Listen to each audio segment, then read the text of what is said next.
நம் தமிழக வெற்றி கழகத்தின் அடிப்படை நிலைப்பாடுகளில் ஒன்று. இதை நம் கட்சியின் முதல் மாநில மாநாட்டிலேயே அறிவித்தோம். மாநாட்டில் அறிவிக்கப்பட்டது போலவே பெண்கள், குழந்தைகள் மற்றும் முதியோருக்கென தனி இலாக்கா உருவாக்கப்படும்.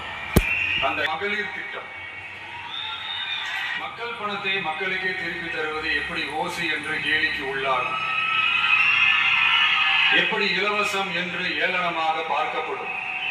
இப்படி வரையறுக்க எந்த அரசியல் கட்சிக்கும் எந்த அரசியல் தலைவருக்கும் உரிமை இல்லை என்று தமிழக வெற்றி கழகம் ஓங்கி உரைக்கிறது.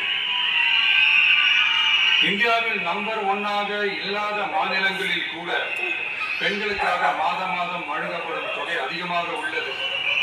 ஆனால் நம்பர் 1 மாநிலம் என்று தனக்குத்தானே தம்பாட்டம் அடித்துக் கொள்ளும் வெற்றி விளம்பர மாடல் திமுக அரசில் மகளிர் உரிமை தொகை என்ற பெயரில் வெறும் 1000 ரூபாய் மட்டுமே வழங்கப்பட்டு வருகிறது. மக்களுக்கு அரசின் சார்பில் வழங்கப்படும் தொகையால் அவர்களின் மளிகை சாமான் வாங்குவது போன்ற முக்கிய செலவுகளில் ஒன்றாவது குறைந்தபட்சமாக பூர்த்தியாக வேண்டும். அந்த எண்ணத்தின் அடிப்படையில் யோசித்ததால் நாம் அமைக்க போகும் மக்கள் அரசு இனி 60 வயது வரை உள்ள அனைத்து குடும்ப தலைவிகளுக்கும் மாதம் 2500 ரூபாய்